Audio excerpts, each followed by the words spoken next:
With the final group of guards dispatched, you move forward into the heart of the mountain. The central chamber opens like a cavernous maw, ice and blood and bodies writhing in battle. In the center of the room hangs an enormous shard of pearlescent ice, and for a moment you simply stare at it. The shard rotates slowly in the air, held aloft by some otherworldly means. Clearly, a great power does reign here. Your Algox companion steps forward, drawing looks of both terror and relief from those already in combat.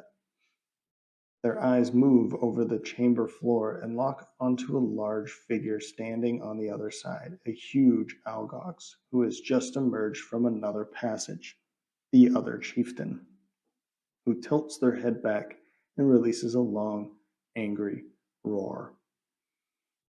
Your companion roars back, and the two chiefs charge and crash near the center of the room, blasting open a gap in the battle.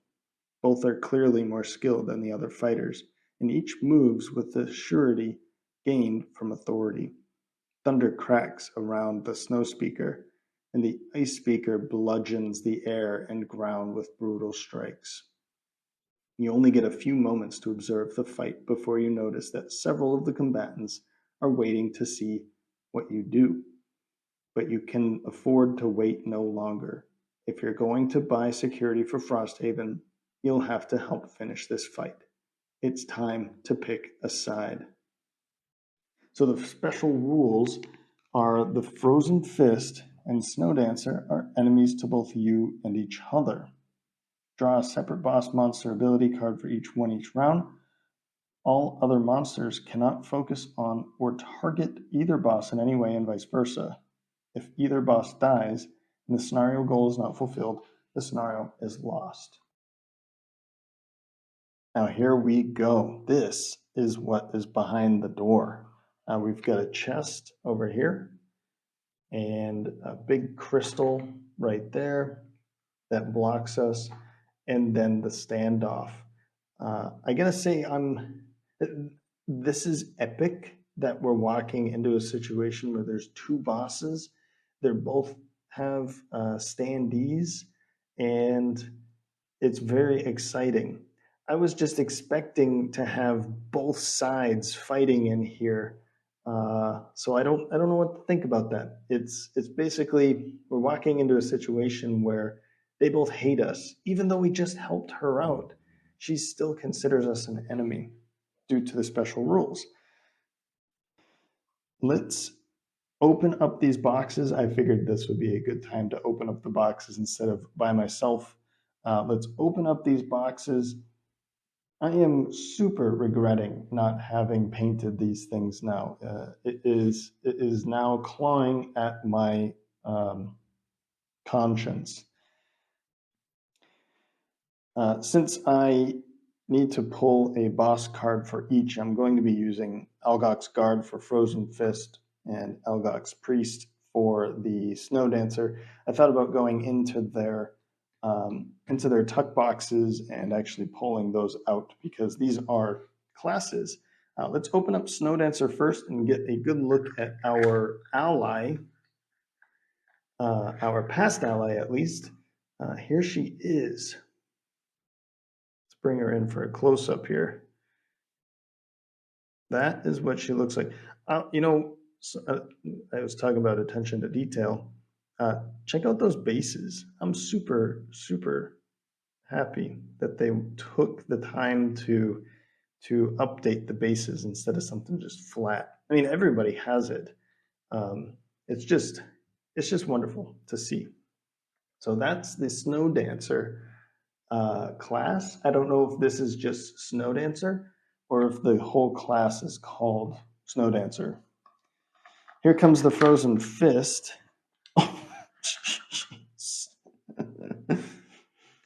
This guy's huge. Absolutely behemoth. What I would do to get him on our side. This is tough, right? I just want to point out. Let's get these two next to each other with the Inox. Inox used to be pretty big. Take a look at how big they are now compared to just the snow speaker, but even more so, the frozen fist. So here they are. We're in the doorway. We just let our roar ourselves. Uller did with crushing weight. Now what? Well, let's pick some boss cards for them. First, I'll always pick Snow Dancer first and then Frozen Fist. So Snow Dancer is special number 2 at 14. So Drifter has already gone. She's going to sneak in now. And then, let's see here. Nothing special for the guard at 36, which is also going to squeeze in there. Here's the thing. We need to show you this. I think it is the game's like trying to tell me something. It's easier. It looks easier to take on the Snow Dancer because it has less health, slightly, but it has less health, and it hits a little weaker. It's more about ranged attacks. You can see that it consumes ice, which is kind of interesting, but it does not bring in ice. We'll get to that here in a minute. With a pinning attack and then some ranged attacks. AoE bringing in muddles. That's not so bad, Really, it's not so bad. However, the Frozen Fist, a little bit more. So C being 3 times 16. The other one is 15, so 45 for Snow Dancer and 48 for Frozen Fist. C is 3 times 3. It hits for 9 damage. That kills anyone except for Uller if Uller was full of health. So I'm glad I got that ward, right? Remember that ward for Hugin and Moonin. But this one brings in ice and doesn't consume it, which is funny. So it's kind of like smashes the ground, infusing the air, the atmosphere, the room with ice. And the other one can consume it because it's a Snow Dancer. It's more of a priest than just smash, Hulk is dumb. So it does also have a shield of 2, and it can hit up to 3 enemies. So we this is the way we have to think about this. If we want her on our team, which the game kind of the choices that we've made coming this way, I assume she's here, and we need to be on her side because we've helped her thus far. Frozen Fist is going to kill her very rapidly. A hit for 9, just with nothing special. A hit with 9. It only has to do that 5 times and she's dead. So we can't heal her either because if she's considered an enemy to us. So we can't heal her and then make an attack against him. No.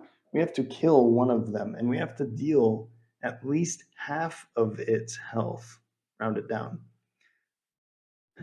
That's pretty interesting, pretty difficult. The Snow Dancer only hits for 4, so that's not much. And also the Frozen Fist, of course, can stun. We can poison the Frozen Fist. That's basically it. And as for her, we could muddle her, and we can, what was the other thing? Immobilize. We can also immobilize her, which those two don't really excite me all that much because she doesn't hit so hard.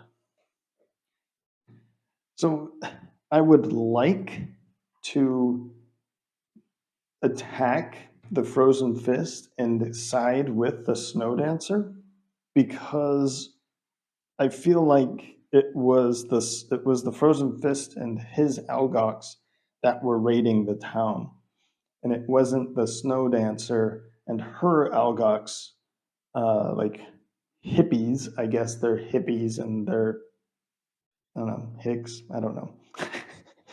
So which side do we attack, and which do we side with? I mean, the game is telling me side with her, but my gut is saying to side with him, but we don't have much time to side with him. All right, so after like 24 hours of thought here, I kept coming back to this during the day and just looking at it and trying to figure out what I wanted to do. I know this isn't a really big thing, but that was a good stopping point anyway. So I have to make a choice here, and I don't know exactly the way that I'm thinking of this is like good versus evil, and maybe it's not.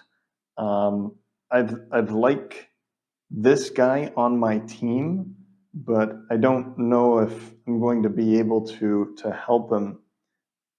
From a role playing kind of perspective, I could see both going either way, because we help her to remove the major threat to Frosthaven, or we help the major threat to Frosthaven because there's such a threat, and maybe they won't be a threat to Frosthaven anymore, and we can kind of divert their resources in another direction. From a gaming point of view, the Frozen Fist here is going to hit her like a truck. So we have very few rounds to deal a lot of damage to her versus the other way around. However, because he hits like a truck, then he could potentially kill her before we get a chance to do at least half the damage to him. But I think we're going to have to deal a lot more damage to him than we would to her. Obviously, these are just thoughts. And I think we're going to take the way that I guess most people take, is helping her, not because that's what most people do, but because it seems like the thing to do for Frosthaven. Remove the threat and install a new government to the Algox tribes. Yeah. Oops. That's better. Yeah, we're going to kind of somehow get in between, in a way that we're able to keep the damage off of her for maybe a round or two, and that's going to slow down his progress quite a bit. And we need to get in his face and start hitting him quick too. So, yeah, I was kind of thinking at one point I should just leave it up to fate, and whoever seems to be winning, choose that side and try and take out the other one quick. It seems like he's going to be winning pretty fast though, so I don't want to just leave it to fate and then not have a way to catch back up again. All right. Well, the drifter is done. He came in, he screamed, and now we have these 3 tracks up and going. And to be honest, I was kind of hoping for more than this. This is pretty like this epic battle that we're jumping into, that we didn't see anything like this in Gloomhaven. So I think it's pretty sweet to do something like this, particularly so early in the campaign. But I was expecting a battle, and Uller is ready for something that really might not be useful to this battle. Okay, he's going to be able to reduce some incoming damage with Unbreakable. Relentless will damage him, but will also damage her if he's too close. And crushing weight, okay, that one I can see. And because the Frozen Fist brings in ice, and the Snow Dancer consumes ice, I'd like to be consuming ice more frequently with Hugin and Moonin, however. So maybe what we can do is if it comes in, we can keep it going, making it turn into light. And then in the last moment, when I know I can use ice, switch it to ice so that we can use it in the next round. That's my thought with that. But we have to be very careful because, of course, she could run up and use ice, and then we don't have it anymore. So, all right, okay. I think that's enough talk. Let's continue the turn. Ullr's done. It's now the priest's turn, and she is doing special accelerated power, special number 2. And I won't show these every time, but special number 2 is attack +1, targeting 2 at range 4, push 2. And if you're consuming ice, then also immobilize. So my thought, what's going to happen here is she doesn't have to move, and she's going to attack both of us. Is going to attack the Frozen Fist and is definitely attacking Ullr. And so let's do that. It's going to attack Ullr first because that's the first focus, and then Frozen Fist. So attack against him is a +0 against Ullr. Ullr is going to, we use Unbreakable, gaining an experience. So we have a shield. We're more than 2 away, and the way that it's worded for Relentless is enemies within range 2 gain that. So obviously we can't go retaliate at range 2 because it's at range 3, but a good thing about this is that it doesn't trigger if they're more than range 2. So that's actually pretty nice. That's a handy thing for that. Regardless, otherwise it would be, oh, it's triggered and we're not able to use it. So okay, so that's a -1 for that. The attack is +1. Well, her attack is C +1, 3 for us. +1 is 4. +1 is 5. -1 for Unbreakable is back down to 4. So 6 health now. That's quite a bit. That is a substantial hit for not really doing much. Okay, and then he gets pushed back. Now I've been thinking about this push because 1, 2, 3. From here, push 1 is that way. I don't think he can get pushed further that way, like basically around a corner. I don't think he can. And if it's not in the rules, then I'm going to suggest that that's not able to happen, because my thought with this is if I was over here, okay, then I could be pushed, let's say like this way, and that's kind of weird. So I'm only going to be pushed 1. If you have a problem with that, let me know. If that's the way it should be played, then cool.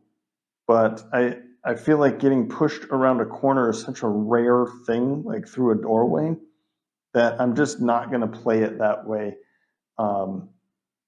Because honestly, it's 1, 2, 3, 4. Now I understand it needs to be pushed further away from it, but because it's like this, it's like a weird curve. I'm just going to use the distance this way instead of through the doorway. All right. Anyway, now is going to be an attack against him. Son of a. That's nice, but it does get pushed back 1. And this way, he's not able to attack her, which is actually pretty helpful. Then it goes to Frozen Fist. He's going to move. Nothing special is a move plus 0. His move is 3. So 1, 2, 3. Perfect. Now it goes on to Germinate, which is Hugin. Hugin has Draining Pincers, a movement of 3, and a switch. 1, 2, 3. This is kind of a strange place to be because I don't want to go there, right? And then make an attack there. That would be a bad idea. She can't be disarmed anyway, so I'm just not going to take this. And instead, I'm going to go 1, 2, 3. I'm going to try and keep my distance. From her. So it seems that the fight is going to be over here. I do need to kind of get in between, and then we switch. Ooh, actually, because we're making the switch 1, 2, 3. Let's go back this way, so that we can make that ranged attack at 3 or 4. He's probably going to go here or here. So, okay, so that's what we'll do. Yeah. Next is Bone Shaper. Now, this is even more of a problem because she is going to have these summons. He's going to move first, and they're going to either attack her because she's closest to the door, or get in our way. So we're going to move 3. She already has 2. That's more than more loot than anyone else. So I'm going to just run past this loot 1, 2, 3, and I'm really on the fence about bringing in this summon here.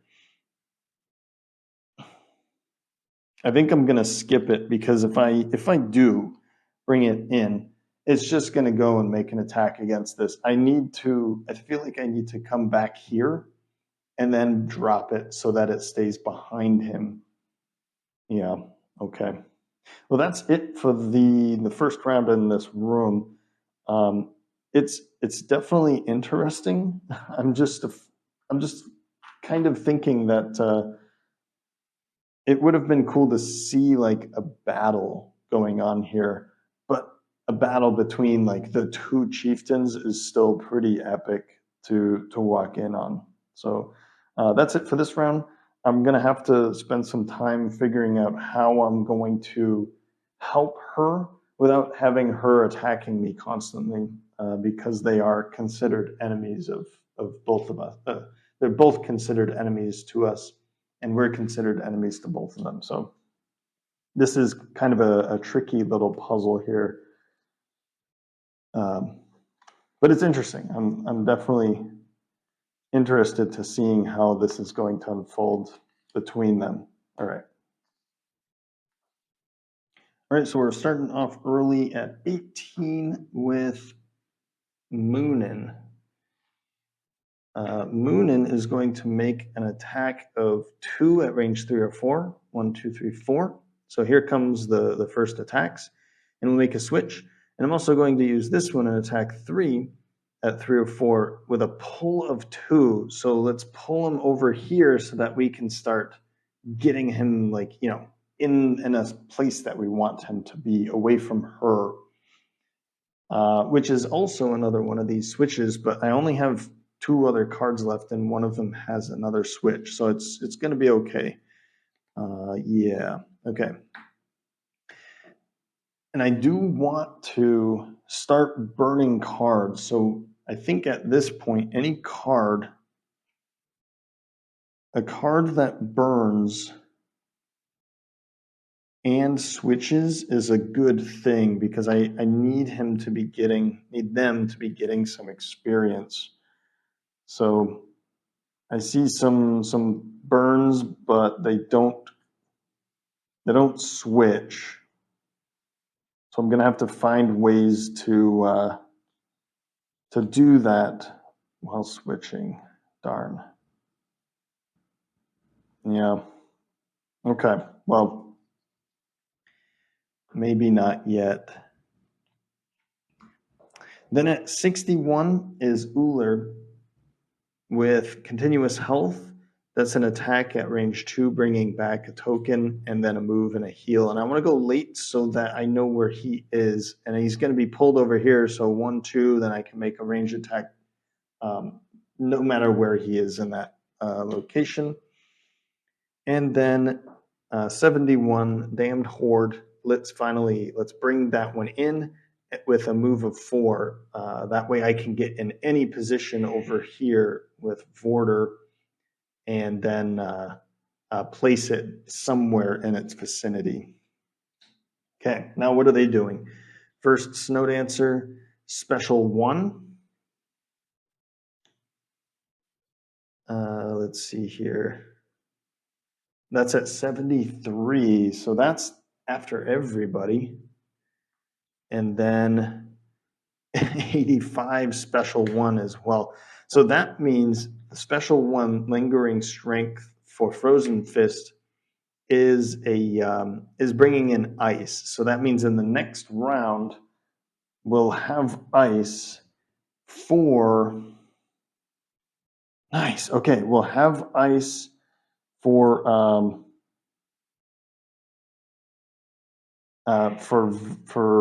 Mugen, for Hugin, because we're going to make that switch. The problem is getting into that location. And we also remember Hugin and Mugen have that ward still, so that's going to cut quite a bit of damage since it's attacking for 10 this round and stunning. Ouch. Okay. We're going to have to figure out, we're going to have to figure that out. Okay. Anyway, and then strengthen that, special 1, Lingering Strength. This is going to be a -1 attack at range 3, muddle, and that big area. We're definitely going to be a part of that. Sorry, I didn't show this, but I said it. Move +0, attack +1 with a stun, and bring in ice. Okay, so first is Germinate, Mugen, that is, and I guess what I can do is pull it here so that just makes the attack against her. We'll just let that one go through because she won't be stunned. She cannot be stunned. So we'll just let that one get through. And that way they focus on she will focus on him for that muddling attack. And, he can't be muddled. Okay, he can be poisoned, and Snow Dancer can be muddled and immobilized. Okay, well, let's first make that attack. Attack 2, let's see what that is. A curse? Oh, that was the curse finally showed up. Okay, all right, fair enough. Now there's that attack 3.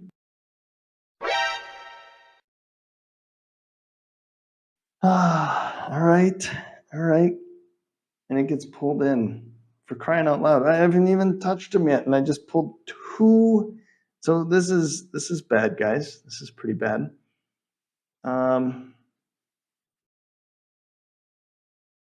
Yeah. Yep, that's bad. Okay. I'm wondering, I feel like I don't like this idea of them switching there, but I can't do anything about it because I don't have a way to switch and move now. And it would be great to be able to use that for an attack of 6 while burning, but I don't have a pairing for it to make it. Well, I got something else. Okay. Geez. Drifter. So Drifter's going to come in. with Vile Assault, move 2 and heal 2. Let's just move 1 and then make the attack from right there. So he'll heal 2 now, 1, 2. I'm going to use the Amulet of Life now just to make sure we've got 9 health there. And then continuous health, I'll use that attack 2. Plus 1, so that's an attack of 3 damage. Okay, one thing that I am doing here, I have 2 things. Well, I'll bring it over here. So I pulled the 4th player one out, and basically what I'm going to do is I'm going to track how much damage I do here against both of them. This is, I mean, I'm only really going to attack him, but and then how much damage total. So I know that I do half. That's the best way I could think about tracking both of them without like forgetting. And then I get to move that back. Okay. Then it goes to Vorder. Vorder's going to, let's move 4. 1, 2, 3, 4. And what I could do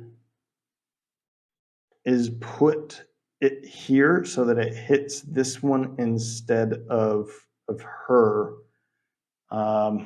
The problem is that she's going to make an attack first. So maybe I plop it down here instead. And then it's outside of that area of attack there, area of effect. And then it will still have enough to move in next round.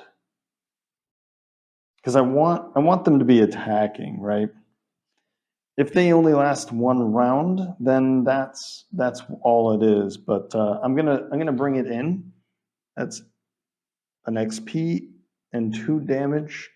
Number 2 is coming in, and I'm gonna put it there to save it for now, and then in the next round it will have, I hope it has enough to move in and make an attack for next round.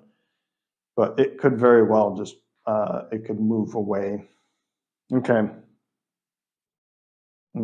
Now let's see what they do. First is the Snow Dancer. Special number 1 is she's going to move back 1 and then make this attack against Hugin and the Frozen Fist. First against the Frozen Fist because that was the focus. That's a +1. I like to see that.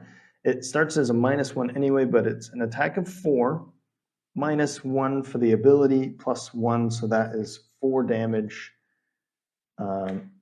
there. That one is, 48 damage is what we got to get that to, and now it's at 7. Awesome.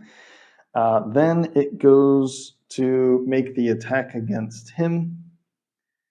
Hugin, ×2. What is she doing to us? It's too late. I should have used that leather armor. But, well, okay, that uses the ward. That's an attack of 4 -1 is 3 times 2 is 6. What the heck?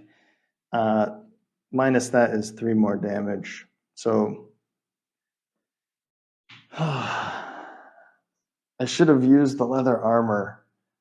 I mean, I'm not going to go through and say I would have, but I have it now for if we get an attack from him. All right. Well, that's unfortunate. Probably hear me say that quite a bit. Now it's his turn, and guess what?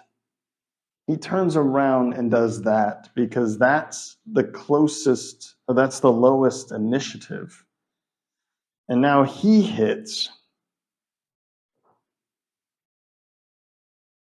for -1, and then he gets freaking stunned.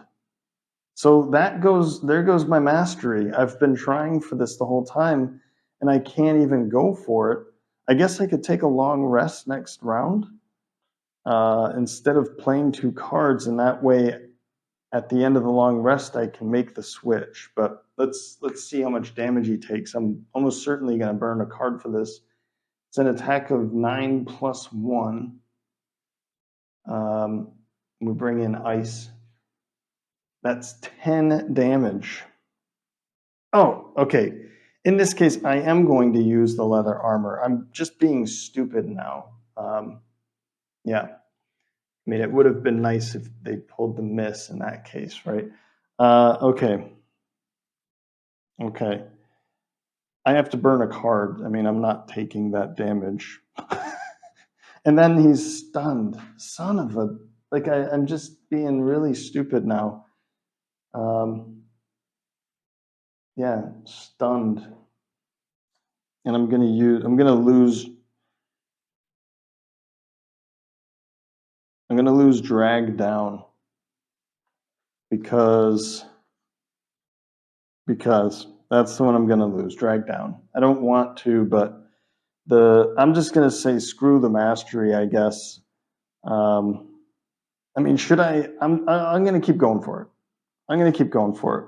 So I'm not gonna drop drag down.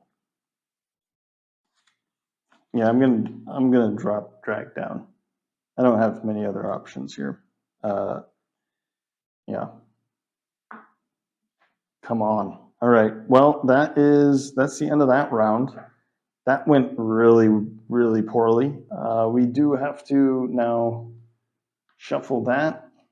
Couple items to shuffle. Man, what a horrible round. Okay, so now ice is out. We'll go on to the next. I'll drop that to waning, and now I can't even use it because he's freaking stunned.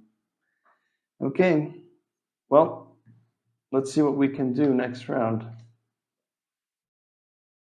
All right, we're having lots of fun, right? That's why we're playing. Okay, we are going first with the Drifter. At 14, he's going to be playing Prudent Preparation, a shield, and the Retaliation 1. And then I'm playing No Remorse for the bottom ability here. Move 3, attack 3, then move 2. So we can figure out where we want to be, but we'll make an attack. I don't even think I want this. It's just so that I can move in, make an attack, and still have this. Yeah, it burns, but honestly, we we need to be hitting him.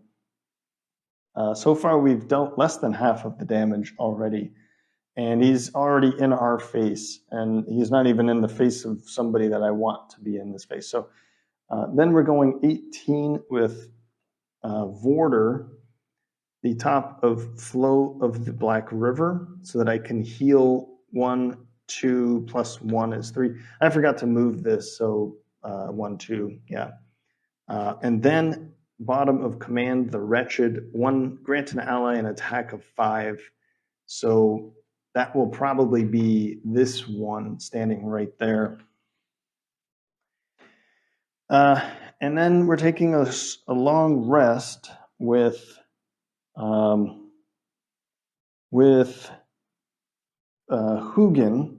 so that I can make a switch at the end of the round.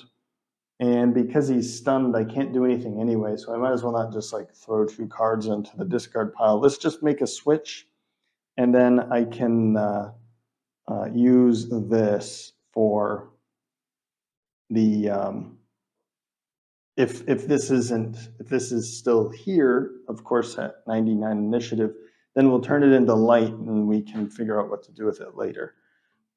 Something that is cool about this is like, oh, I don't know I can't use it yet, so let's turn it into light.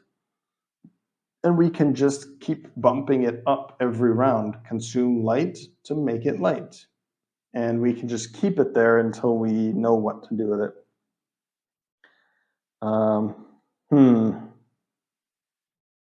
Yeah, and that'll be it. So the focus of the attack will be against him, and maybe I have to burn another card to keep the damage down, but we'll at least be dealing some damage from relentless from the retaliation. So Snow Dancer first. She's doing special one again. Oh, he can't be muddled. He is muddled, but he's also stunned, so that doesn't matter. And then special number 2 at 17. So that's way up. That's before or after? That's after, but before. And then 85 is down there. And then in this case, special number 2, because I haven't shown this one yet, is shield 2, move, and then attack 3 targets. I'm regretting getting in his face. I feel like I should have. Well, I guess it wasn't. I was just. That was poor planning on my part because I forgot she was going to back up, and then that put Hugin in a bad place. So he's going to be hitting everyone that's around him. It's not just going to be him. So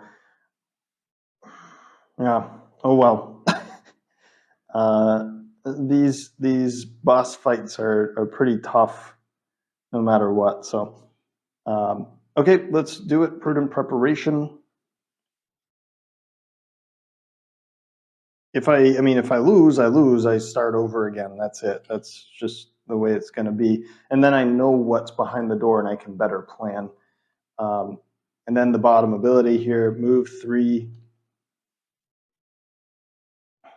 So, man, and she's going to be hitting him again. Well, I'm going to do this so that I at least. No, let's not do that. That's dumb. Let's go over here. I don't want to be her focus every time. Okay. We move in, we make an attack. This is with a +2. So 1, and it's a -1. I'll take it. It's better than miss. And so that's a 3, 4, 5 from crushing weight, -1. So that's 4 more damage. And then I get to move 2 more, but I'm not going to do that. So we're up to 7 as 48. So I have to deal 24 and it has to die. And we're at 11 damage total. Okay. Now it's his turn. he's going to sit right where he is, actually. This one's not going to be attacked. So he's going to focus on Uller first and then make an attack against Hugin again. So Uller first, that's a -1. And then -1 from Unbreakable. Well, let me see if we're taking that hit, because that's a big hit. It's a +0, so that's 9, and then 8. 7. So we can take 7 damage. I'm going to take it. That gains another experience. And now it goes on to Hugin, +1. Regardless, he's going to have to just get rid of a card here. I guess we're going to have to get rid of this one. I don't want to, but I can't think of another thing to get rid of in this circumstance. That burns on the top anyway. The bottom move and shield, that shield is useless for him now. So, yeah, that's him. Yep. Oh, that's right. He does take. We forgot about retaliation. So that's another experience, and then that's 3 more damage from that. So we're up to 10 damage now.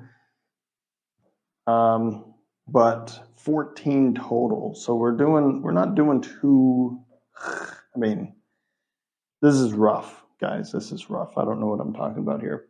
Now it goes to the Bone Shaper. So we move number 1 first. Here it comes. And then this one moves in for an attack of +0. That's 2 more damage.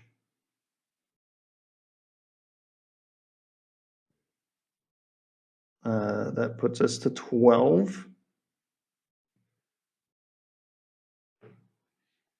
And 16.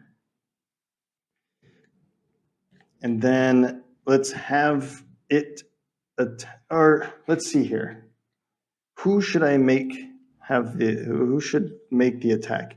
We have 1, 2, 3 -1s in Ullr's deck, and in the discard pile, that is a minus and then a couple pluses.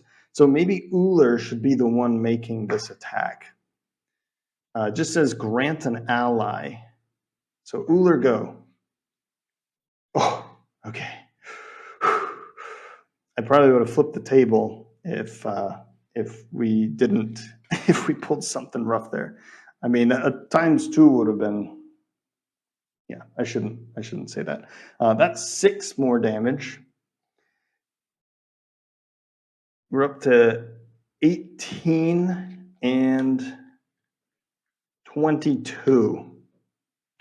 18 and 22. They actually did put these 20s in there. I think that's a little too much, if you ask me, but hey, if they're there, I'm going to use them.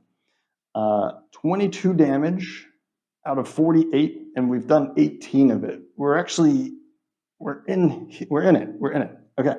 That is,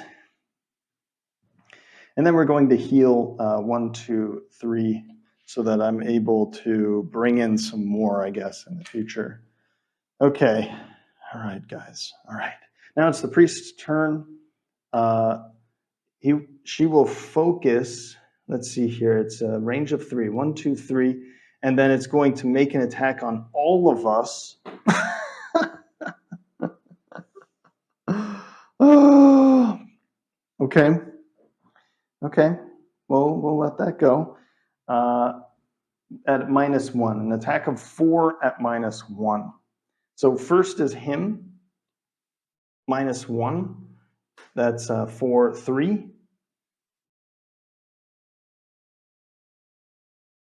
Okay, I've screwed up here. I forgot that he has 2 shield out. Since that was just for the Bone Shaper's turn. So there was an attack of, it was an attack of 2. So those 2 damage didn't go through. My bad. And then there was an attack of 6. So then 2 more damage did not go through. So we're actually at 18 total, 14 from us. Okay. Yes. So she just made an attack of 4 -1. That's 2 damage. So none of that goes through. Now it goes to Ullr. That's a freaking +1, of course. So that's 5 damage. -1 for prudent preparation. Yep. And then -1 from unbreakable. So that's 3 damage. That's not enough. I have to burn a card.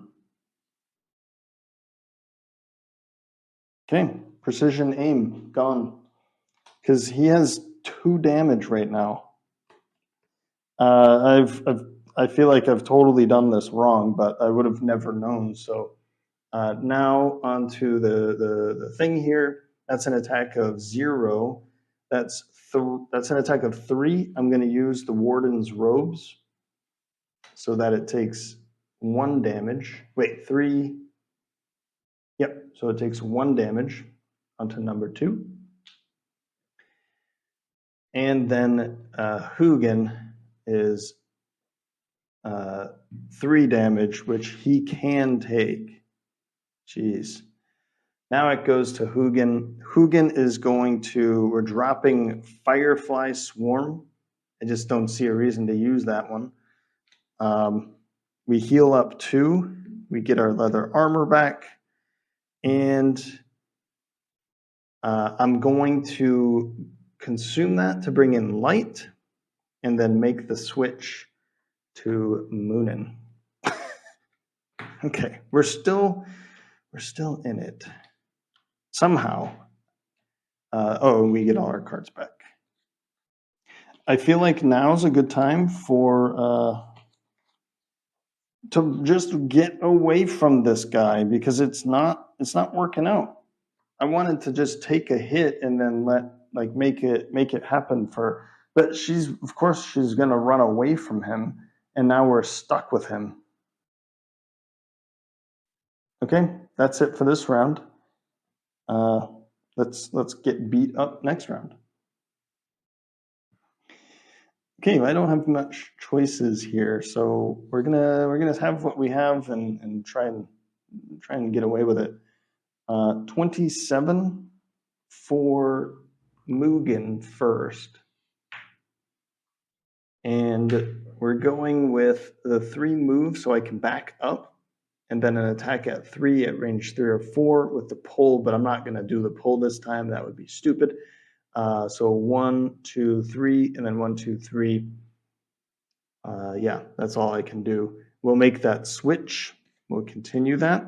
That's at 27. Then at 31, this one, Fortitude, in case he pulls that number 2 again and decides to go before, then I at least have that. And 65 to make another attack. And we're just going to stay right where we are with him. See how that goes. And then at 53, I'm going to use this top ability more for the blessing. It's Approach Oblivion. Heal 4 all allies, range 2, and bless them, and then take 2 damage and also curse herself for 2. And then I'm going to use the bottom of this again, just in case he dies or whenever he dies, that will be out. Okay, so let's see what they do. Snow Dancer first. Twin shots. Okay, that means it's going to move up a little bit, which is good. I wish I had a push ability right now to push him into her so that we take less damage. But I don't think I do. No, I think the one push ability I had was with Hugin and Mugen, and I pulled it out of the deck this turn, or out of his hand. Okay. And then special 1, but really late. And that's a stun. 52 and 73. So he's going late. And then the priest is going right before Vorder. All right. Well, let's get going. Move. 1, 2, 3. And then make that switch after here with, that's right, you're not poison. With Into My Embrace, an attack of 3. Make it 3. That's fine. That's another 3 damage. We're up to 17 out of 21. Okay. Back on track, guys. We're back on track. Now it is the grifter. The drifter will make the attack 3. We'll make that attack 5, and we'll make this an attack of 3. So let's start with the 3. That's 3, making it 5 with crushing weight. Hell yeah, that's a 6 damage attack right there. So we're getting there. It's 27 damage. We're beyond half of his health, and we've already done 23, and we need to do 24. So We're getting there. Okay, let's make that attack 3 now. And that is an attack -1.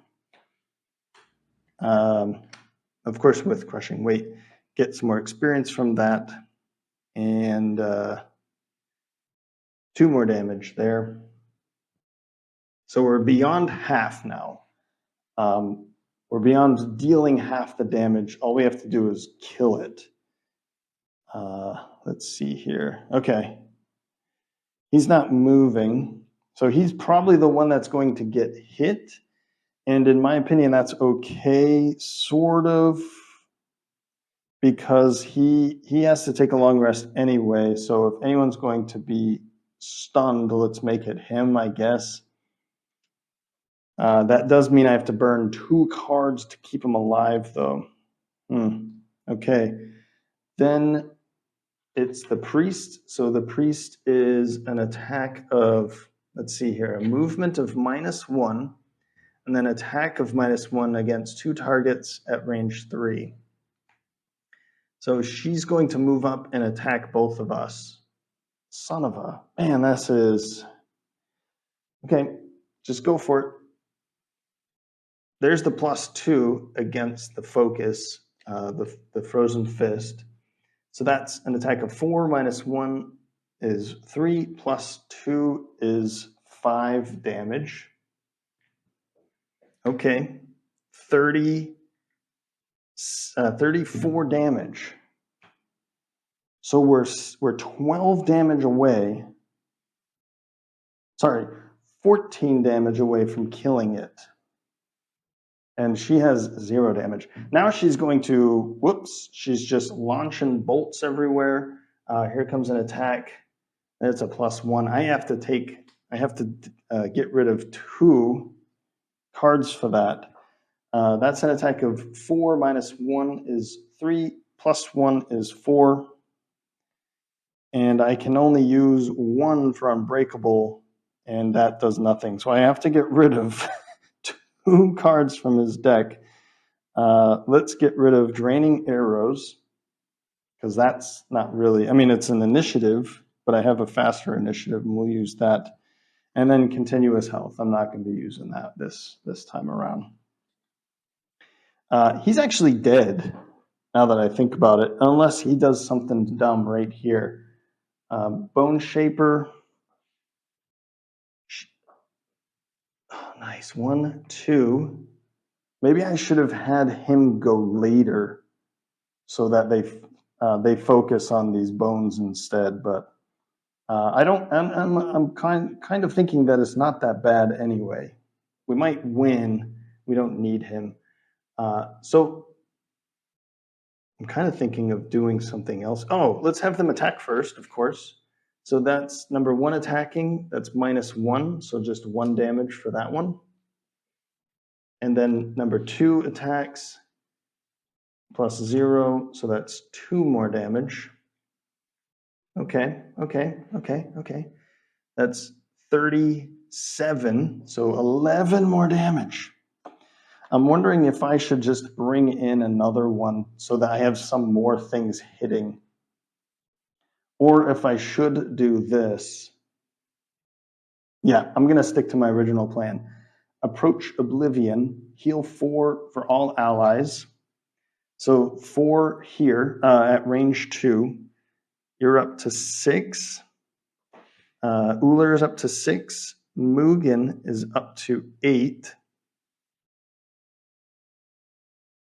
Oh, actually Hugin, because we made the switch. This is a lot for one person to handle. But it's a lot of fun. It's a lot of fun. I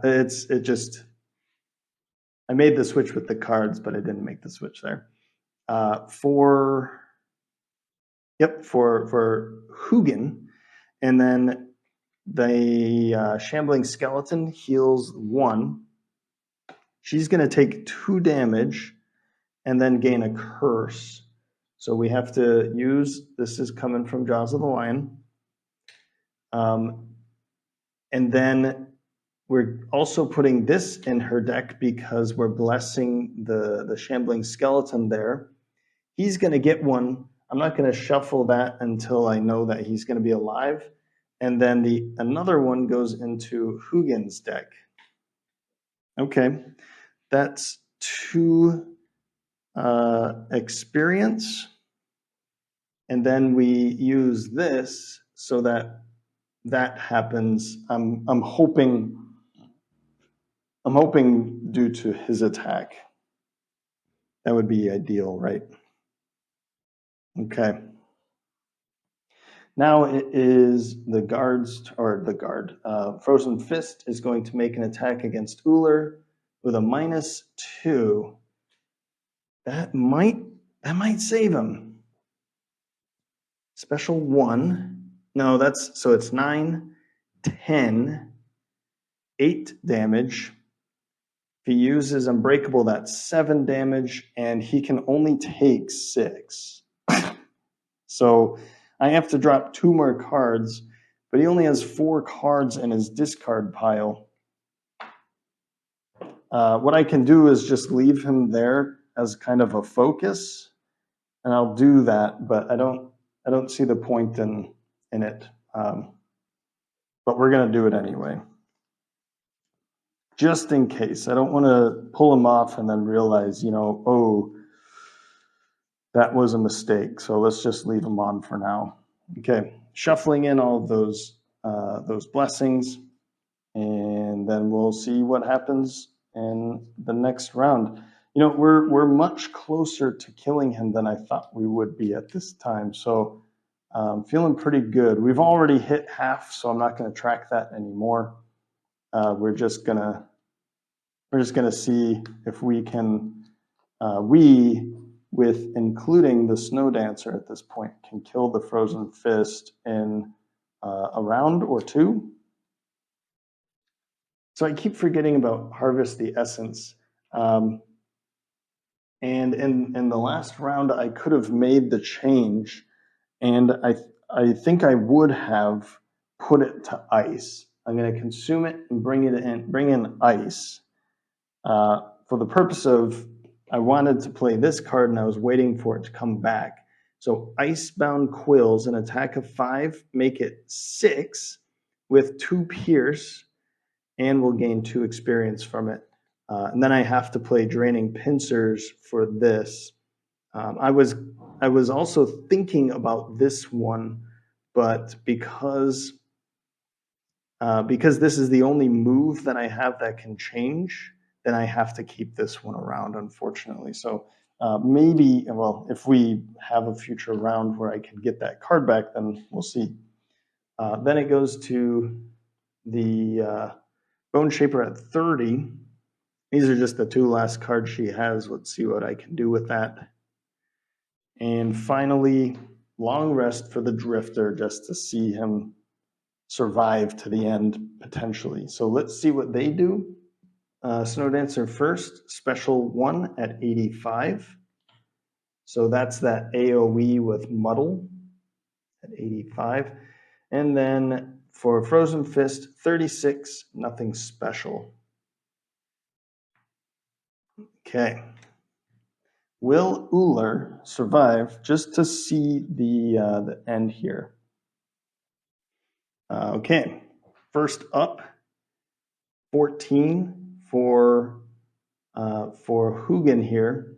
Let's go 1, 2, 3. Yeah, let's do it like that. Instead of here, there's really no point. There's no difference here. With this card, of course, with Draining Pincers, then we can make the switch. Let's have him make this attack, consuming ice. That should have gone down to waning in the last round, but consuming ice for an attack of 6. We don't have to worry about that, but 2 experience is pretty nice. Okay. Yep. Okay, let's see what it is. All right, I will take it. I'll take a -1.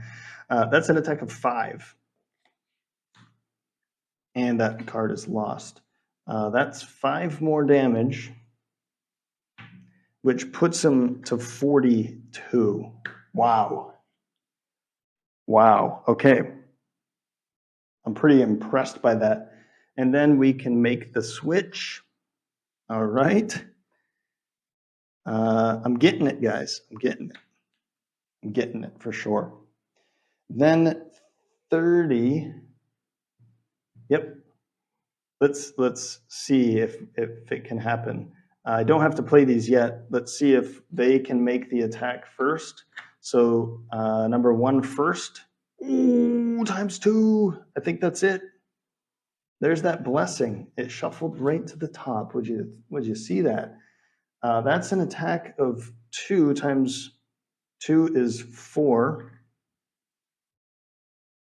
That puts him to 46. And now we have the other one attack for 2 more damage. And that's it. It came down to these the shambling skeletons again. That's hilarious. She's awesome. She is fantastic. So we just killed this guy, and which means we pull him off and we put a loot token underneath him. I'm a little disappointed that I can't get to this. I can't get to it. I've got to move 2. So we're never gonna know. Oh yeah, he's actually dead. We'll do that. We do have to survive this next, but whatever. We've won. What are you doing up here? Yeah, okay, I just hit you, I guess. But I can't get to this chest. So I'm gonna go pick up that loot, I guess, with her. We've got just a move 2, and then loot. Man, I'll never know what was in that chest. I'm so sad. Let's pull a loot, or yeah, a loot. That's a hide. I'll take it. And oh man, what a total bummer. Okay, well, basically it's over because he's dead, and she's going to make an attack against all of us for some weird reason now. Let's just pull real quick, and I can just drop cards. It's nothing too bad is going to happen here. So let's first focus on that with a 0. So that's dead. Then it's onto her with a 0. I can just discard 2 cards from her ability deck, from her discard pile. So just pull 2 cards from there. Then Uller, or sorry, then I guess it would go to this. That's dead. Yep. Nope. Actually, that takes 2 damage because of that. So then it just takes 2 damage. So whatever. And then him. Maybe he would have been first, I guess, but that's a miss. And then Uller is a -1, and he can just throw the 2 cards in his discard pile. So he does end up surviving, funny enough. And that's it. That's the scenario. She never even took 1 hit. 1, not anything. I didn't think I was going to survive that. But I mean, I guess pulling him away from her really is the ideal thing to do, to make sure that he doesn't beat her up, and then we just kind of sustain some hits. But yeah, there it is: 20, 40, 6, 8. And it ended up being these shambling skeletons that won us the scenario. I gotta say, like, she's amazing. Her and her horde, her returned servants and damned horde and angry spirits. They're pretty amazing. Pretty amazing. I'm so disappointed in that.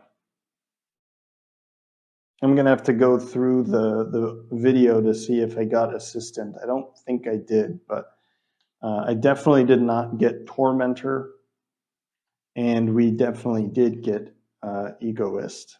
But hmm, hmm. Well, I mean, is it worth like doing this again? Just come over here and grab the loot, and then that just seems too gamey for me. We just never saw the chest. Um, yeah. Okay. Well, whatever. I mean, I'm not too disappointed. I'm disappointed that I didn't get that chest, but I'm not too disappointed that I lost. We still beat the scenario, and I feel like my tactics of pulling him away was a good one, but Uller definitely got hurt in that situation. Uh, and we did pick up the mastery for Hugin and Moonin, which is really sweet too. Um, yeah, that's it. We go to uh, the scenario book, and it says if Frozen Fist is dead, then we read 22.1. So let me pull that out, um, and we'll have a read and figure out what happens next. The Ice Speaker Chief, his body immense and heavy, finally crashes into the ground. His frozen fists shatter like glass. For a moment, there is silence. You've helped us reclaim what is rightfully ours, a voice says. It's the Snow Speaker Chief, her brow bleeding. From what?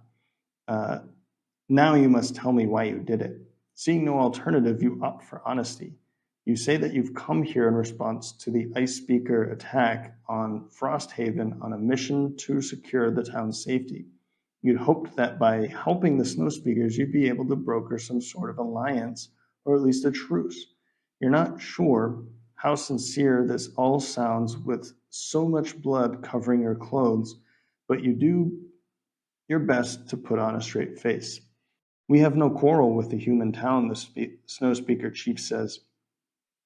In return for your aid, for now, you will have no trouble from our tribe. For now, come on. Yet we cannot predict what the Ice Speakers will do. If you wish for safety, help us do away with these blasphemers once and for all. Before we came here, we spotted a group of Ice Speakers north of the Whitefire Wood. What they're doing there, we do not know, but they will launch a counterattack if we do not intervene. I charge you then, kill those who wish us harm, and we will see about this peace. Seeing peace within your grasp, you agree to the terms. Chief Lamprel, one of the Snow Speakers, yells from the restless crowd. We do not need these soft, tiny creatures to defeat the Ice Speakers. Guryu is on our side. The chief wordlessly raises her chin. A menacing blue light grows around the tips of her fingers, and the grumbles stop. She considers you again and comes to another decision.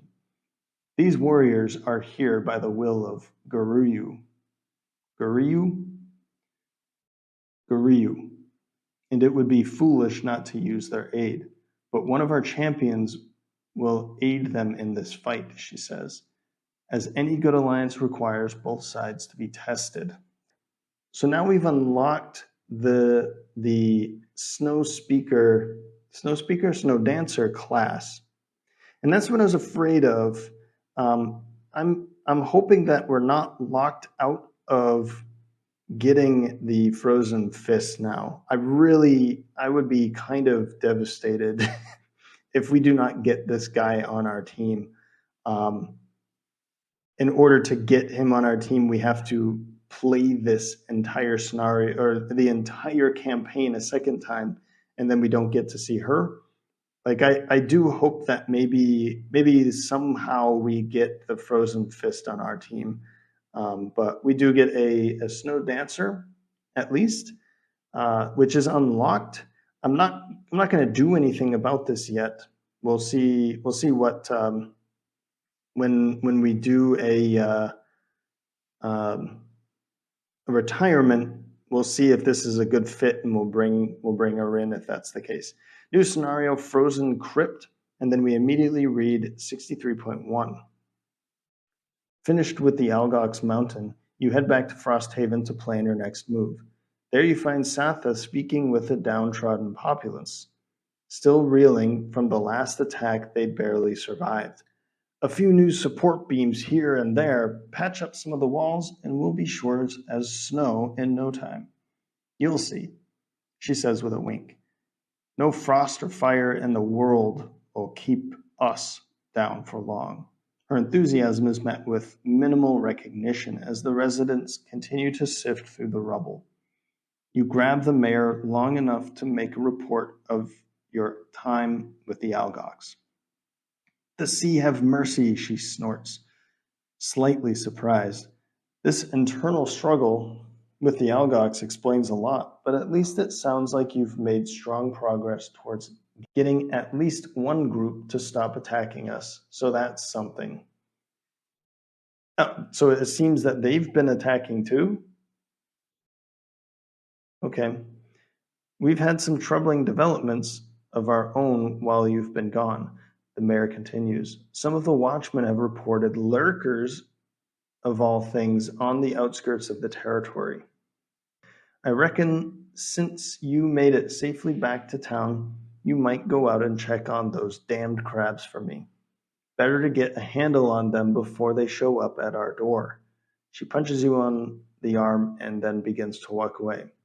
Oh, actually, she stops and turns back. There was one more thing.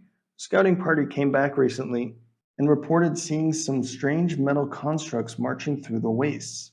The scouts tracked them east through the Whitefire Wood and then into some frozen valley, but couldn't follow beyond that. So you might as well have a look at that too. You rub some of your bruises from the Algox altercation and nod. Good, Satha chirps. And while you're doing that, we'll keep rebuilding the town. I'm sure you can already tell, but the north isn't exactly hospitable. So we need to get Frosthaven back on its feet as soon as we can. That means we need all the resources we can find. So while you're out there, see if you can collect some lumber, metal, and hides to help us out. See, willing, we'd be able to rebuild this outpost for winter, before winter. Because if we don't, then there's no hope for any of us. So now we gain 1 morale and 1 prosperity, and we unlock Edge of the World 7 and Crystal Trench 8 if we want to go after Lurkers or the Unfettered, is that what they're called? And then we add 156.1 to the calendar in 4 weeks. Okay, let me clean up. Let's do an outpost phase and then call it after that. So first is from 22.1, we unlock Frozen Crypt. That's number 5. So let's find 5 on the map and then put a sticker onto it. So it is, here's Frosthaven, of course, just to the east of Frosthaven in, I don't know if this is all ice. I think I found that there's trees, so it's not all ice. Let's line this bad boy up. Cool. So now Frozen Crypt is open for business. This is to continue the assault against Frozen Fist's clan of snow speakers. We're on the iced speakers side. Landprul, that's her name, Landprul. Okay.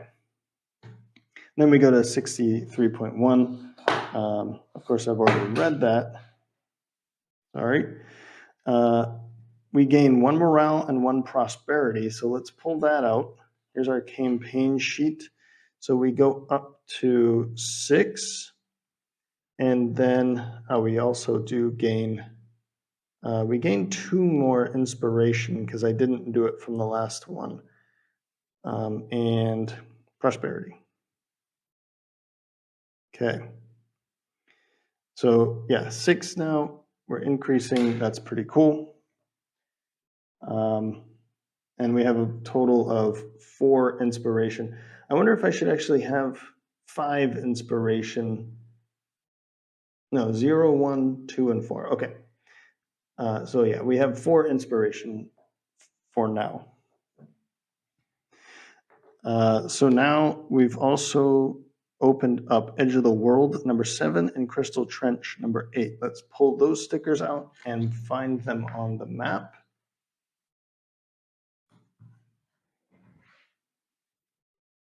Sure, that's part of the sticker. All right, good enough. All right, so both of 6 and 7 are now open for business. We can mark those. And I'll be pulling the thing out here in a moment just to show that I just wanted to put the stickers on the map. So now we get to remove the little boxes for 5, 6, and 7. Let's start over here first.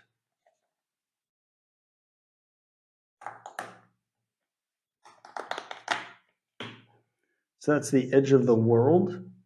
Let's see what that means. I think that probably means like unfettered or something. Or let's see here. Contains a shard of the Lurker crown. Well, we don't know what that is, but that sounds pretty cool to me. So we definitely want to go there. I mean, obviously, if we want to be fighting any Lurkers, then we definitely want to go see them. And I realized I just made a mistake here. I should have put 8 and not 6. So I won't remove 6, but the sticker's on the board already. There's Crystal Trench. That goes to 15 and 16. We already know 13 and 14 from 7. So these colors here, I assume, and I think I can just flip it over and see that they have to do with, where are they? Lurkers, way up there. So that color is for Lurkers. When we want to fight Lurkers, we go down this path here. When we want to fight I guess 6 might be because if we went the other route. So we probably won't be seeing this route. Okay. 5, let's take that one off now.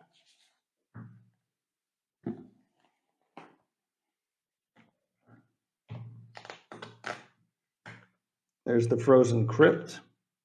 Okay. And there's nothing special there either. So, okay. So those are the 3 that we've just unlocked. I'm going to put sticker number 8 out. And 6, I think we're kind of locked out of anyway, due to the fact that we didn't go that path.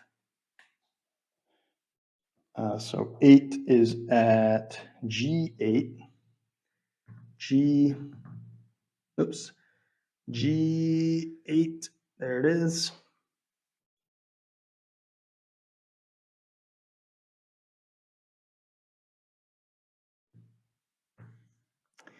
That's a bummer that it covers up, it says Whitefire Woods and it covers that up. Yeah, that's kind of a bummer. I guess maybe I put it on crooked. Yeah, I did.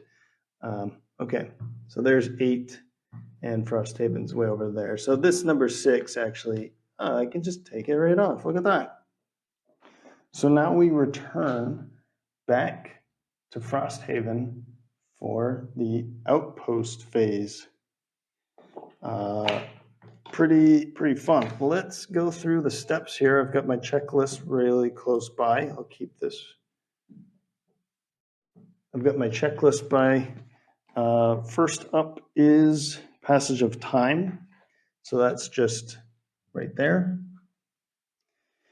Next is Outpost Event. Let me go find one of those. We're still in summer, so we'll pull an active summer outpost event. That's right. Is it this one? No, there's in Gloomhaven they've somehow changed it, or some reason changed it. There's when you burn an event.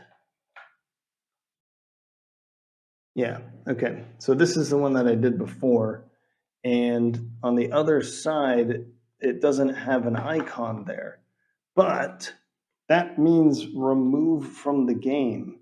I don't know why they did it that way. That's pretty confusing, if you ask me. They should have just kept the burn card there so that it's removed from the deck. But instead, they've put a different icon that means put it back into the pile. Maybe we'll see one here. Let's see this one. Okay. I'm trying to explain that's the very root cause of all of this. They're not aggressive by nature. Violet, the local lurker researcher, is pleading on the street with Mayor Satha. Right, and they have terrifying claws and razor-sharp protrusions because they're peaceful. Satha is, well, I mean, think about a porcupine. They're peaceful until you mess with them. Satha's having none of it. Violet is nervously balling up her purple scarf, clearly on the verge of a breakdown. Please, you have to understand, my research suggests Satha cuts the Valrath off. Your research suggests the capital is willing to waste resources that could be better put to use protecting the people of this outpost from those same lurkers you desperately want to repaint as benevolent. I'll be confiscating your supply.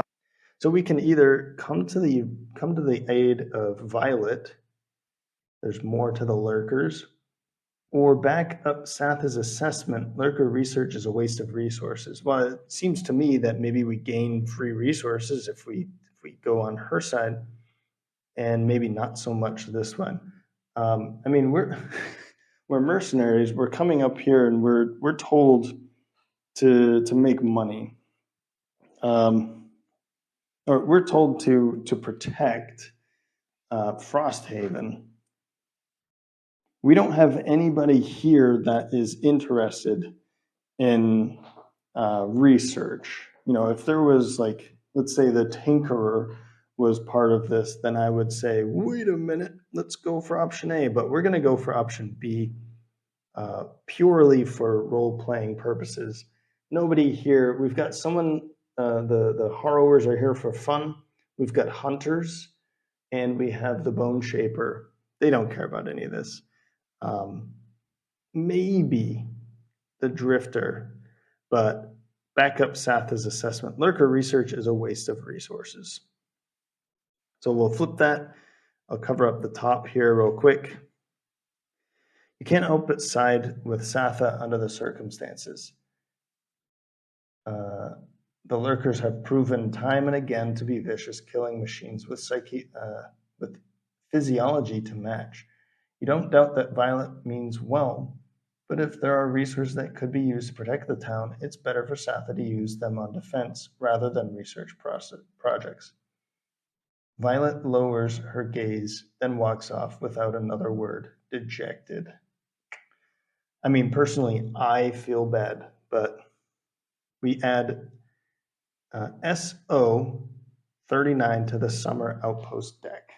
Okay, so Summer Outpost number 39, we add it. And then it's removed. I assume I just put it to the back of the deck. I don't know if I shuffle it. I'll have to check the rules for that. Okay, that's the event. Nothing negative there. Okay, we'll take it.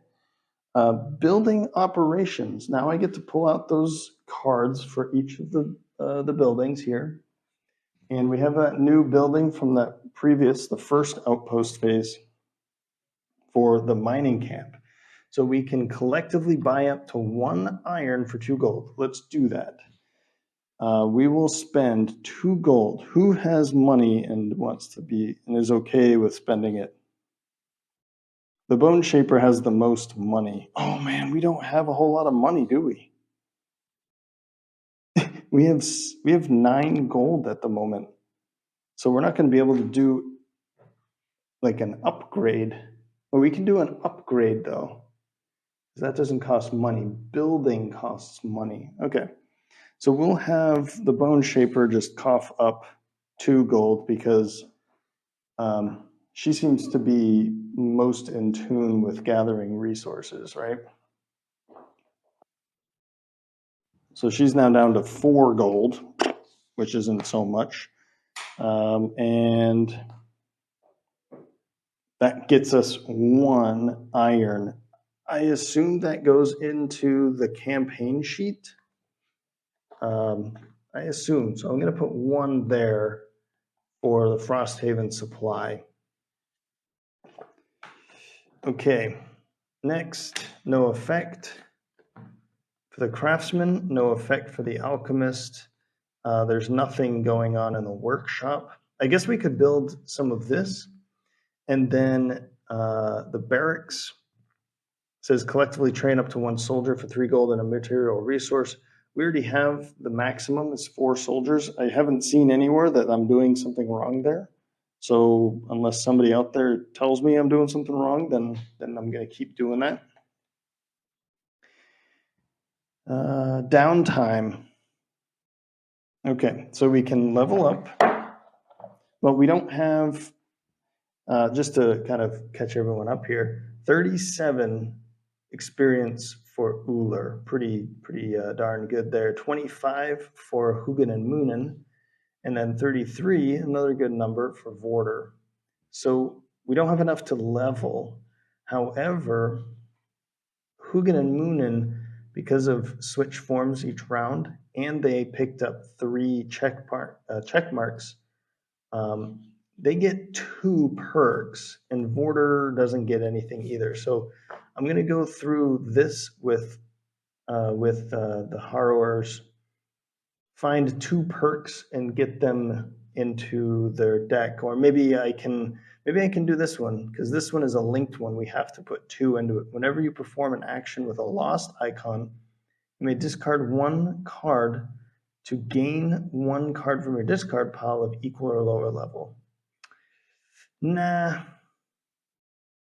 that's switching a card right back in and then getting it back. I mean, that could be good if I didn't have this mastery, then I could go back in and grab like a move switch. I can see a potential for it, but now I'm not going to be focusing on that ever again. So, oh, and I can get this. I can only do it once. I think that's pretty obvious. Let's see. I don't know what I'm going to do. I'm gonna put some thought into this real quick, and then we'll see where I'm putting those. So these are the 2 that I went with. A ×2 brittle self. So that means I have 2 ×2s in the deck, and this one doesn't reshuffle, so I could potentially pull this and then pull the ×2 at a later time. Of course, I could pull the miss before pulling either of them. And then brittle self, which means this is one of the new ones. It means that you double the next source of damage and then remove, but you can remove it through healing as well. The other one is one of these new kinds of ability perks that you can get here at the bottom. And this one is once each scenario when you would give yourself a negative condition, prevent the condition. Well, it could be used for that.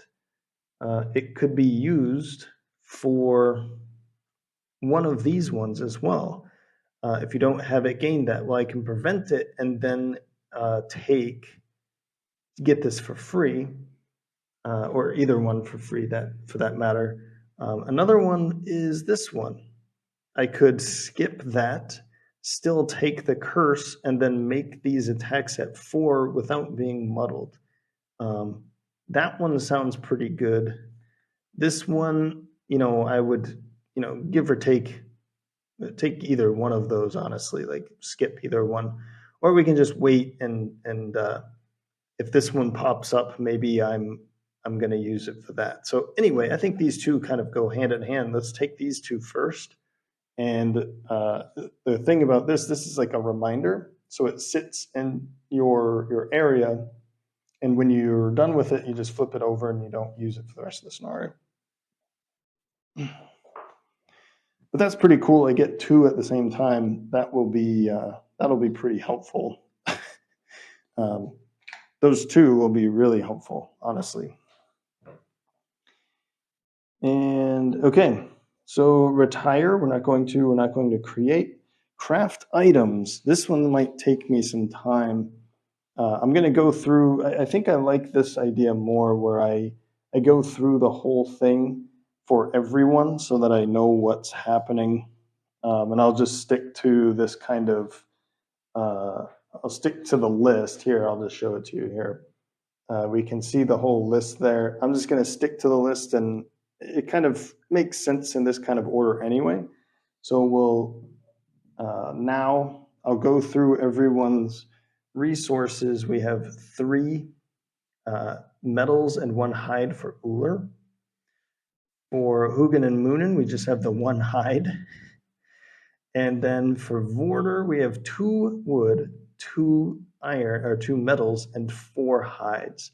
So let's put these to use, and then while I'm doing that, I'll think about what I'm going to build or upgrade, and kind of save those resources. We also have the 1 resource, the 1 metal resource in Frosthaven proper. So we'll go through those things. Yep, and we can also brew potions, but I don't think anybody has anything that I can brew. No. The only thing is we have 2 of those arrow vines for Uller, but I'm afraid that there's only 1 box here that says 2 or more of the same. I could do that, but because there's only this one, I feel like it's a bad thing. And maybe that's a thing that everyone would think. I don't know. I'll consider it though. I will consider it. But I'll go through the crafting list now, and then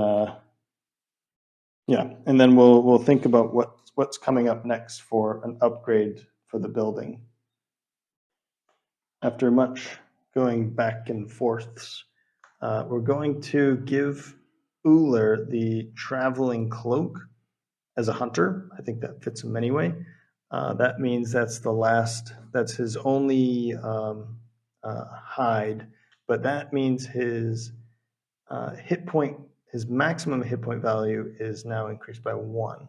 So he can heal and be at 11. He can heal up to 11 and start the scenario at 11 instead of 10.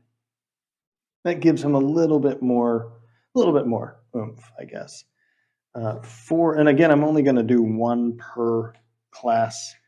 I just feel like spending it on the stuff, on the buildings, and then maybe hoarding a little bit more after that will be a good way to go about this for now. Yeah. Then for Hugin and Moonin, we're giving the flexible slippers. That's the only thing they can afford, and honestly, I don't see why not just getting it. We already know we can loot from an end of turn looting. We can loot an adjacent instead of the hex you occupy. So we're just going to be picking up more loot with stuff like that. Then finally, Vorder, we got her the crude boots. She has 4 hides, so let's spend 2 of those on crude boots. This is during a move ability, add +1. So we've got one of those out there now.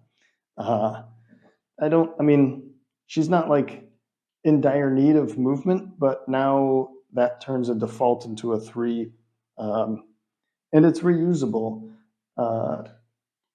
After a long rest, we can get it back. So that's not too bad.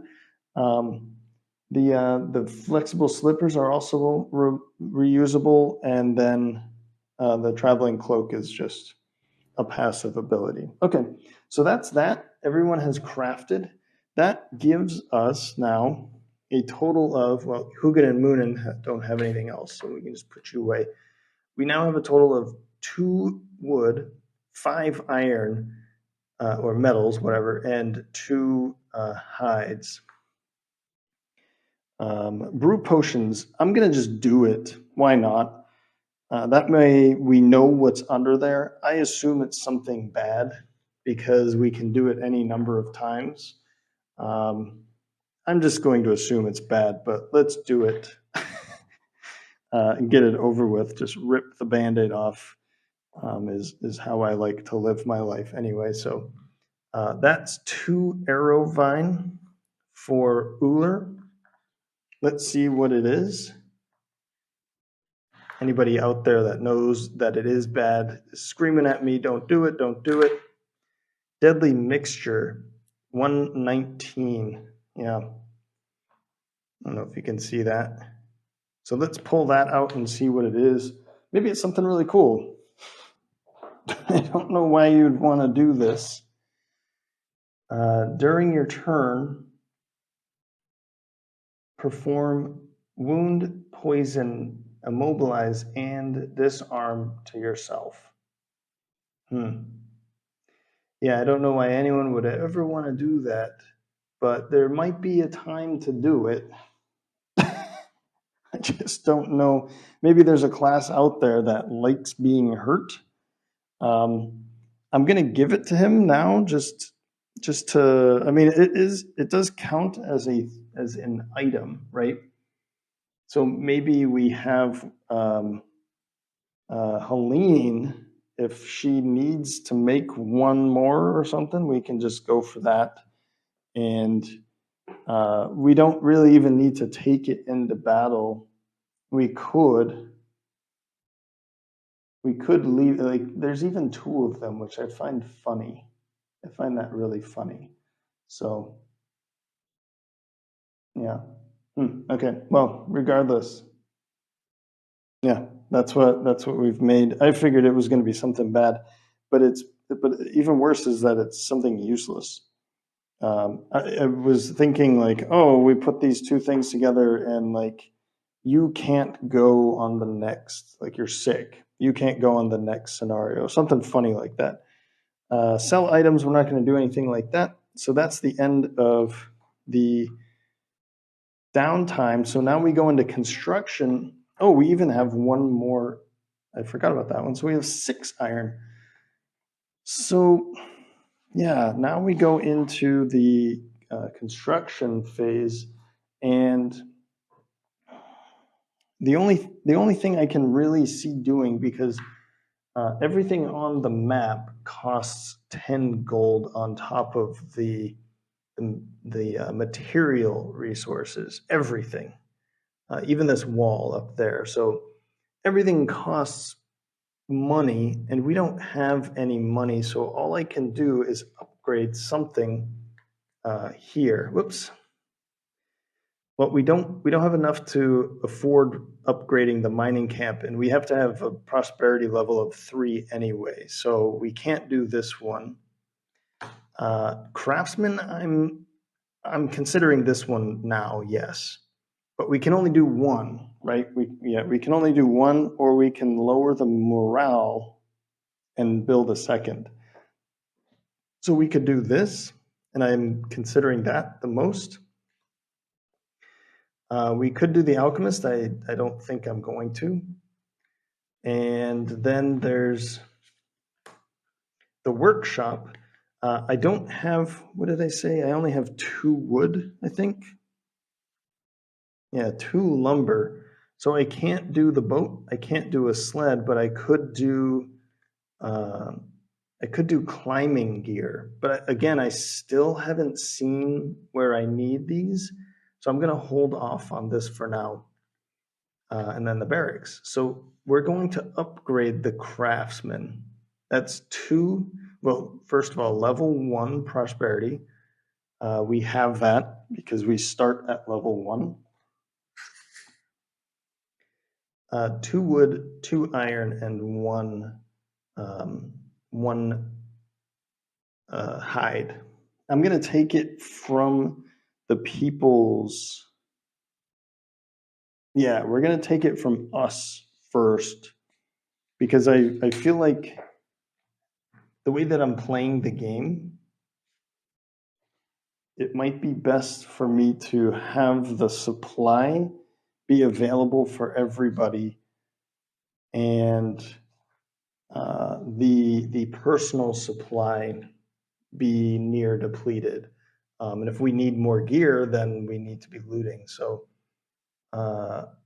2 wood from Vorder. Okay. 2 iron. Let's get rid of 1 and 1. So they're kind of splitting that up. So you're down to 2 and you're down to 1. And then only 1 hide over here. So, whoops. And 1 hide. So we've paid the cost. Let's see. Let's see here. How do we see anything? Level 2 card, we'll grab that and then grab the level 2 sticker for the craftsman.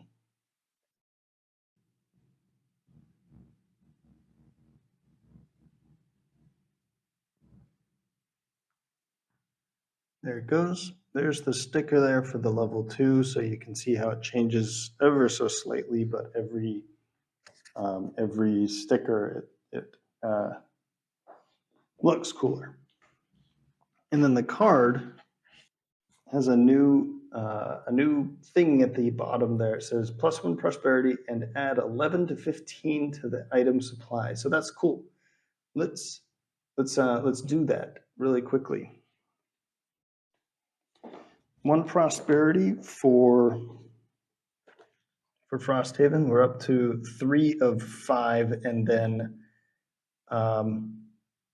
that increases to level 2. So that's 11 to 15. For the new items that we can craft, let's take a look at these. Reinforced shield. Okay. It says 10. Oh, so you have to have the shield and then reinforce it with wood. Okay. That's awesome. Heavy sword. Oh, well, this one does when an enemy would apply a negative condition, you prevent the condition. Okay. That's exactly what the other one was. Huh. I wonder if you need this in order to get something later, because the crude shield is that. Right, but the reinforced shield is reusable, whereas the crude shield is not. Okay, cool. Okay, that's worth it then. The crude shield adds 1 - 1, whereas the reinforced shield adds 2. Heavy sword. During your melee attack ability, add +1 to the attack. All right. Dancing slippers. After you suffer damage from an attack, perform move 2. Ooh, and that we're starting to use some. I didn't think that was going to be the case. That's pretty cool. I thought it was we would only be using these, so that's exciting. And I wish I didn't do that with the arrow route now, or arrow vein, whatever. When you would suffer damage from an attack, gain shield 2 for the attack, and it's reusable. That's awesome. And it's only 1 metal. That's pretty interesting. And then it's -1. And then the simple charm, 2 metals. This takes only 1, and then that thing takes 2. Okay. At the start of the scenario, remove 1 - 1 attack modifier from your attack modifier deck. That's not worth that. I never liked these kinds of things, but anyway, that's pretty cool. We get to add those to the things that we can craft in future outpost phases. That is exciting. More things to craft. That makes me want to make that crude shield now, because I was kind of staying away from it because it was like, it's cool in a way, but I guess because I'm only doing one at a time, uh, I think I was staying away from it. I wonder if I'm able to craft more than one. Yeah, it just says craft items. So I'm able to do it, but maybe in the future, now that I see what's coming, I'm a little bit more open to crafting more things. Because that crude shield into the reinforced shield is pretty decent, but it does take wood, and we don't have a whole lot of that stuff. So, all right, well, I think that's it. Unless there's anything else. Construction? No, that's it. So we've come to the end of the outpost phase, and if I've made any mistakes, please let me know, because I am keen to fixing them, particularly so that I play correctly in future scenarios. So yeah, that'll do it. I hope you're enjoying this series so far. That last scenario with the two bosses was pretty epic, and I think I played it fairly well. I did burn a bunch of cards and somebody exhausted, but hey, I think that's part of it. Trying to live through the beating. Maybe I should have been taking short rests instead of just hammering through and hoping for the best. I should have taken a short rest, knowing that if I get hit, I'm going to need to burn a card. And that last turn with Uller, needed to burn 4 cards from his discard to stop 2 attacks from hitting him. So that was my mistake. Definitely short rest in the case where you're playing your last 2 cards from your hand, even if they're good cards. Short rest so that you get cards back, so that you can discard or burn them for keeping alive. Cool. Yeah, I think that's all I need to say about that. Yeah, well, I hope you're enjoying this campaign.